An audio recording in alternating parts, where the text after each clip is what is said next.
하나님 아버지, 지난밤의 평안 가운데서 우리를 지켜주신 은혜에 감사드립니다.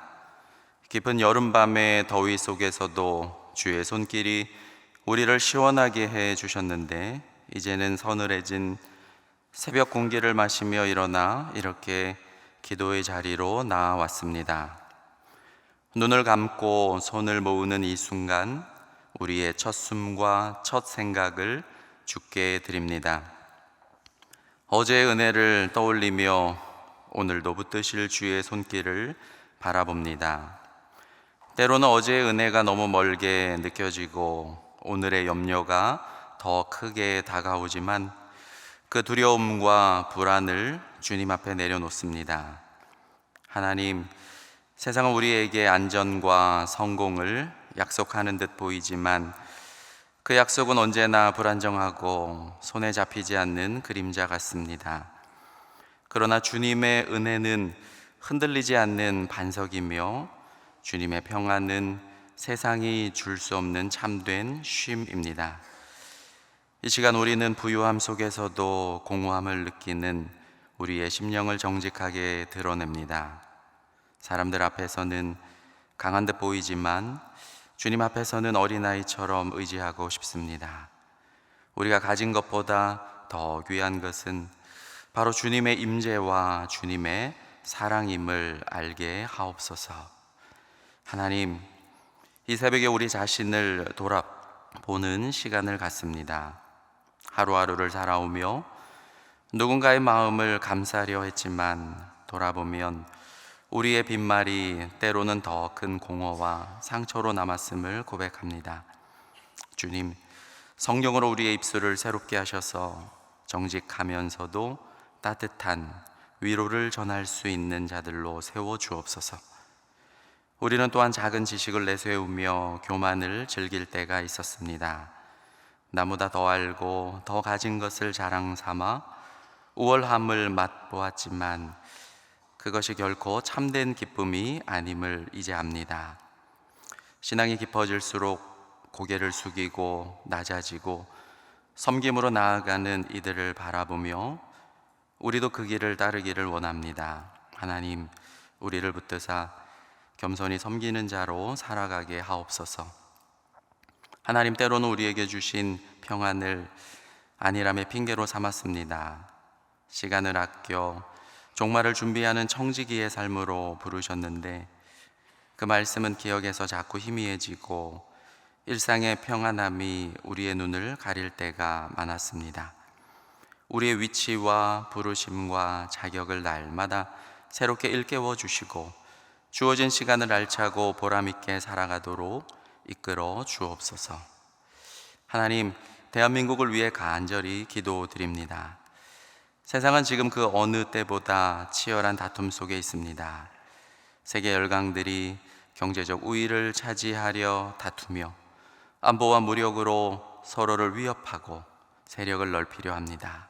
그 경랑 속에서 우리나라를 보호하시고 이 땅을 평강 가운데 세워 주옵소서. 하나님, 우리나라의 젊은 세대들을 붙들어 주옵소서. 단순히 성공을 쫓는 인재가 아니고 나라를 사랑하고 정의와 진리를 귀히 여길 줄 아는 지도자로 자라게 하옵소서. 국가도 젊은이들을 올바르게 세우는 일에 힘쓰게 하시고 그리하여 이 나라가 단순히 부강한 나라를 넘어 하나님의 뜻에 합한 나라로 나아가게 하옵소서. 이 땅 곳곳에서 땀 흘려 일하는 손길들을 기억해 주옵소서. 경제를 책임지는 기업인들, 산업 현장에서 묵묵히 수고하는 제조업의 기술자들, 생명을 돌보는 의료진, 나라를 세우는 건설 현장의 일꾼들, 그리고 보이지 않는 자리에서 봉사하는 수많은 사람들 위해 은혜를 베풀어 주옵소서. 그 수고가 헛되지 않게 하시고 일한 만큼 기쁨과 열매를 맛보게 하시며 노동 속에서 하나님의 창조 섭리를 경험하게 하옵소서. 하나님, 우리나라가 사람의 힘이 아니라 하나님의 은혜와 자비 위에 세워져 있음을 잊지 않습니다. 풍요로움 속에 교만하지 않기 원합니다. 그리고 어려움 속에서도 낙심하지 않기 원합니다. 더욱 하나님만 의지하는 나라가 되게 해 주옵소서. 하나님, 저 낯선 땅 언어 속에서 부르심을 따라 순종하며 나아간 선교사님들과 해외 선교지들을 위해 기도합니다. 메마른 광야에 단비가 내리듯 그 모든 걸음마다 하나님의 보호와 공급이 충만하게 하옵소서. 현지인들을 사랑으로 품고 말씀으로 양육하여 제자와 교회의 지도자로 세워가는 그 길이 얼마나 고되고 눈물 어린 사역인지 주께서 아십니다. 그 헌신 가운데 귀한 열매가 맺히게 하시며 선교사님들의 영혼의 위로와 기쁨이 넘치게 하옵소서. 또한 저들의 가정과 건강을 주의 날개로 덮어주시고 자녀들의 앞길을 친히 인도하셔서 하나님의 크신 은혜와 복이 자녀들을 통해 가득 이어지게 해 주옵소서. 하나님, 사랑하는 성도들의 가정을 위해 기도합니다. 각 가정마다 격려의 언어가, 사랑을 품은 칭찬이, 그리고 따뜻한 위로가 가을 계절의 열매처럼 가득히 있었으면 좋겠습니다. 부모들에게 거친 세상을 헤쳐나갈 지혜와 용기를 주시고 분주한 일상 속에서도 기도의 무릎을 꿇으며 말씀으로 자녀를 양육하는 은혜를 잊지 않게 하옵소서. 우리 자녀들 주님의 손에 맡깁니다. 그 마음은 순결하게 자라게 하시고 그러나 주님 안에서 크고 담대한 비전을 품도록 축복해 주옵소서. 세상의 시험과 유혹을 이길 내적인 힘이 잘 길러지게 하시고 세대를 이어 예배하고 찬양하는 귀한 자녀들이 되게 해 주시옵소서. 조부모들의 눈물의 기도와 사랑이 각 가정마다 흘러들어 믿음의 유산이 견고히 이어지게 하시고 자녀와 손자들이 그 기도로 붙들려 흔들리지 않는 신앙의 뿌리를 내리게 하옵소서. 치료의 하나님, 몸과 마음이 아픈 분들을 위해 기도드립니다. 때로는 하루하루가 너무 길고 회복의 길이 아득하게만 느껴집니다. 그러나 하나님, 환우들의 손을 붙들어 주옵소서. 믿음을 더해 주시고 치료의 길이 열리며 회복의 날이 속히 임하게 하옵소서. 일상이 무너져버린 가족들의 눈물까지도 주께서 아시나니 슬픔이 변하여 기쁨이 되고 눈물이 변하여 찬송이 되는 날을 허락하옵소서.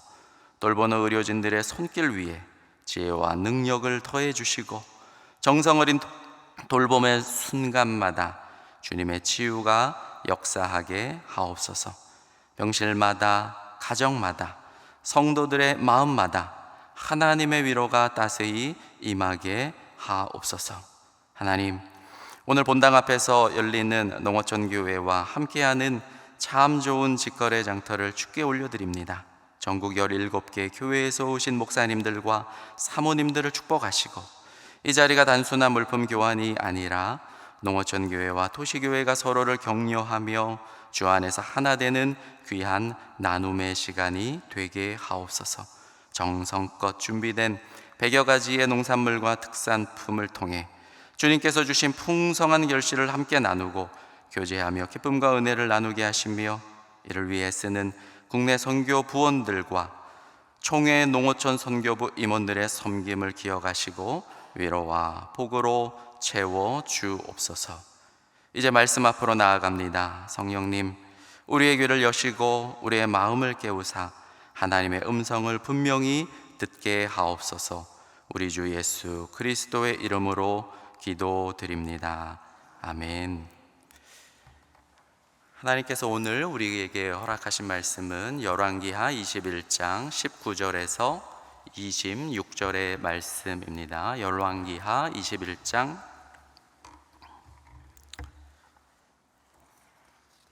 19절에서 26절의 말씀입니다.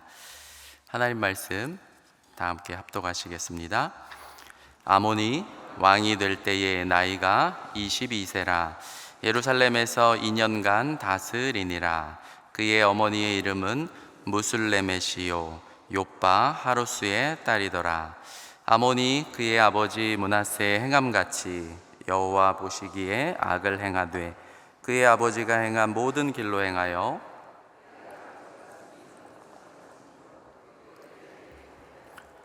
그의 조상들의 하나님 여호와를 버리고 그 길로 행하지 아니하더니 그의 신복들이 그에게 반역하여 왕을 궁중에서 죽이매 그 국민이 아몬 왕을 반역한 사람들을 다 죽이고 그의 아들 요시야를 대신하게 하여 왕을 삼았더라. 아몬이 행한 바 남은 사적은 유다 왕 역대 지략에 기록되지 아니하였느냐. 아몬이 우사의 동산 자기 묘실에 장사되고 그의 아들 요시야가 대신하여 왕이 되니라. 아멘. 우리가 열왕기서를 계속 살펴보고 있습니다. 이스라엘의 역사는 구약 말씀에 의하면 사실 역사서에 편입되기보다는 하나님의 예언자들과 함께하는 예언서에 포함이 되고 있습니다. 그것은 고대의 히브리 사람들이 역사를 보는 관점이 오늘날 현대인들과는 무언가 좀 달랐음을 시사해 줍니다. 사실 구약 성경이 신약 예수님 당시에 헬라어로 번역되는 과정 속에서 구약의 전체적인 배열이 바뀌었기 때문이죠. 본디 3분법으로 이루어진 구약 성경이 헬라어로 번역이 되면서 4분법으로 새롭게 재배치가 됩니다. 그러다 보니까 우리가 일부 알고 있는 여호수아, 또 사사기, 사무엘서, 열왕기서, 본디 이 네 권의 책은 전기 예언서라고 불리던 것인데 이것을 오늘날 우리는 역사서로 읽고 있습니다. 본디 이렇게 커다란 네 개의 두루마리였던 것이죠. 그것과 네 개의 짝을 이루어서 커다란 후기 예언서가 있었습니다. 바로 이사야, 예레미야, 에스겔, 그리고 12소 예언서가 또 커다란 하나의 두루마리, 전기 예언서 4권, 그리고 후기 예언서 4권, 총 이렇게 8권이 이제 본디 구약의 예언서였습니다. 여러분들이 아시겠지만 특별히 이제 오늘 본문도 이렇게 보면 사실 예언자의 이야기는 담겨 있지 않아요. 그런데 우리가 어떤 관점을 가지고 오늘 본문들을 쭉 읽어나가면 좋겠는가, 그런 고민을 해보았습니다. 그것은 바로 역사 가운데 하나님의 말씀을 대언하는 예언자가 없으면 그것은 그 역사도 없는 것과 마찬가지입니다. 이 시대에도 여러분 마찬가지일 것입니다. 여러 왕들과 지도자들 곁에 엘리야 또 엘리사와 같은 귀한 예언자들을 하나님은 보내셨습니다. 그리고 우리가 지금 살펴보고 있는 주전 8세기 그리고 주전 7세기, 주전 8세기에도 하나님은 이사야, 그리고 미가, 호세야, 아모스라는 4명의 선지자들을 왕 곁에 보내주셨습니다. 그러나 결국 북이스라엘은 멸망당하고 말았죠. 하나님의 마음은 굉장히 상심되셨습니다. 그래서 하나님이 더 이상 또 예언자들을 보내지 않으십니다. 그래서 예언 활동이 약 50년 정도 중단이 됩니다. 그리고 나서 다시 예레미야를 기점으로 하여서 또 다른 예언자 무리들을 하나님이 보내시고 계시죠. 아마 이 시대는 남유다의 멸망 직전 전후로 해서 하나님이 또 이 백성을 긍휼히 여기셔서 또 한편의 예언자 무리를 보내게 됩니다. 그리고 마지막으로 주전 6세기에 에스겔을 비롯한 또 한 무리의 많은 예언자들을 보내셔서 학개라든지 스가랴라든지, 그래서 이스라엘의 회복을 위한 또 하나님의 마음을 전달하십니다. 어쨌든 이 역사를 하나님께서 다스리실 때에는 반드시 하나님의 말씀을 대언하는 예언자들이 그 시대 가운데 있는가, 그리고 왕들 곁에서 그 왕들을 견책하고 또 이끌어줄 귀한 예언자들의 손길이 필요한 것을 우리는 보게 됩니다. 오늘 우리가 읽은 본문 속에서도 사실 예언자는 나타나지 않습니다. 그러나 이제 우리가 오늘 본문 26절에 보면 그의 아들 요시야가 대신하여 왕이 되니라. 혜성처럼 마치 하나님께서 예언자처럼 보낸 이제 요시야를 우리는 그리워하면서 잠시 아몬의 이야기로 들어갈 필요가 있겠습니다. 여러분, 아몬은 므낫세의 아들이죠. 왕위에 올랐을 때 나이가 22살이라고 되어 있습니다. 그리고 예루살렘에서 2년 동안 다스렸다 말씀합니다. 우리 본문 19절을 함께 읽겠습니다. 아몬이 왕이 될 때에 나이가 22세라 예루살렘에서 2년간 다스리니라. 그의 어머니의 이름은 무술레메시요 요빠 하루스의 딸이더라. 2년간 다스렸으니까 여러분 얼마나 짧은 시간이었습니까? 여러분 기억하시기에 그의 부친 므낫세는 몇 년간 다스렸습니까? 약 55년 동안 다스리게 됩니다. 우리나라에도 정조, 영조 굉장히 오랫동안 다스린 그런 왕들이 있지만 사실 55년 동안 다스렸다는 것은 굉장히 그 나라를 안정적으로 끌고 갔다라고 우리는 생각을 해야 합니다. 그런데 성경은 아몬의 부친이었던 므낫세에 대해서 우리가 길게 읽어보았지만 겉으로 봤을 때는 55년이라는 장기간에 그 나라를 안정적으로 이끌었을진 몰라도 성경은 므낫세의 통치를 남유다 역사상 가장 최악의 통치로 평가하고 있다는 것이 우리가 반복적으로 묵상하게 되는 역사의 아이러니입니다. 모든 역사는 그렇게 흘러갔던 것 같아요. 북이스라엘이 가장 번성했었던 때가 바로 여로보암 2세 시대였습니다. 경제적으로는 가장 잘 살고 그리고 부강했고 국제적인 무역도 활발했고 무역 통로도 가지고 있었고, 그러나 뚜껑을 열어보면 가장 음란했고 타락했고 술에 취했고 하나님을 떠나 살았던 그때가 바로 여로보암 2세 때였습니다. 그래서 하나님은 경제를 질타하기 위해, 종교를 질타하기 위해, 그리고 왕을 질타하기 위해 많은 예언자들을 보내게 됩니다. 그럼 므낫세 시대에도 어쩌면 마찬가지일 것입니다. 남유다 므낫세 55년 동안 통치하면서 구약의 많은 학자들은 이스라엘 성전 내부에 있는 법궤라든지 많은 성전 기물들이 과연 언제 사라졌을까를 추측해 봅니다. 많은 히브리 대학의 학자들의 경우에는 바로 이 므낫세 통치 기간에 언약궤를 비롯한 성전 기물들을 분실하고 소실되었다 추측해 봅니다. 그 이유는 성경이 분명히 기록하고 있듯이 성전 안에 바벨론의 그리고 우상, 해와 달을 섬기는 우상들을 성전 안에 므낫세가 세웠다라는 분명한 기록을 하고 있기 때문에 그렇습니다. 그의 기나긴 통치 이후에 아몬의 짧은 2년의 통치는 마치 북이스라엘이 내리막길로 치달았던 그와 같은 때를 우리는 생각해 볼 수 있습니다. 아몬도 그 부친의 통치를 그대로 답습하게 되죠. 므낫세가 행하던 악을 답습하면서 유다 백성들이 범죄하는 것을 그대로 이어가게 됩니다. 우리 본문 2절도 같이 한번 읽어봅니다. 아몬이 그의 아버지 므낫세의 행함같이 여호와 보시기에 악을 행하되, 21절도 있습니다. 그의 아버지가 행한 모든 길로 행하여 그의 아버지가 섬기던 우상을 섬겨 그것을 경배하고, 22절까지 그의 조상들의 하나님 여호와를 버리고 그 길로 행하지 아니하더니. 역사서를 보면 특별히 그 왕들에 대한 마치 공식과도 같은 그런 형식에 따라서 그 왕들을 소개하고 있습니다. 예를 들어 왕들의 나이, 그리고 부친, 그리고 뒷배경, 통치 연도를 짧게 소개하고 있는 것이죠. 여러분, 이렇게 짧게 한 왕들을 소개하는 이유가 무엇일까요?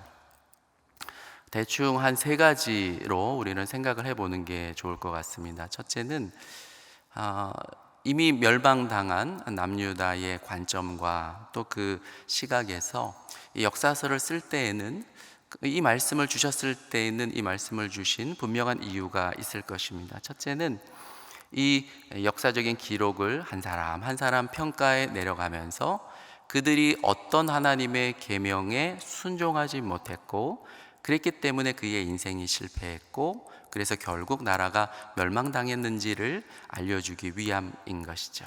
그래서 역사를 기록하는 첫 번째 목적은 그들이 어떤 계명에 실패했고, 그래서 결국은 실망당했습니다, 멸망의 이유를 알리고 또 증언하기 위해서 역사를 기록하는 것이죠. 그런데 또 다른 사람은 이런 주장을 하게 됩니다. 그것이 하나님께서 이 열왕기서를 주신 목적일까? 아니라는 것입니다. 심판의 커다란 강물이 흐른다면 그 위에 더 놀라운 강물이 흐르고 있는데, 그것은 바로 심판과 병행하는, 그것을 뒤엎을 만한 놀라운 하나님의 은혜의 강물이 흐른다는 것이죠. 그래서 우리가 제일 마지막에 살펴보게 될 이제 열왕기하의 제일 마지막은 남유다의 그 혈손을 이어가는 한 왕의 바벨론 포로에서의 풀려남, 그 사건을 기록하고 있습니다. 그래서 결국에는 역사서를 기록하지만 실패가 아니라 그 실패를 뒤엎을 하나님의 은혜가 있다. 이 역사 가운데 하나님 은혜가 흐르고 있다. 그 사실을 증거하기 위해서 역사를 쓴다는 것이죠. 어쩌면 오늘 본문도 여러분 마찬가지입니다.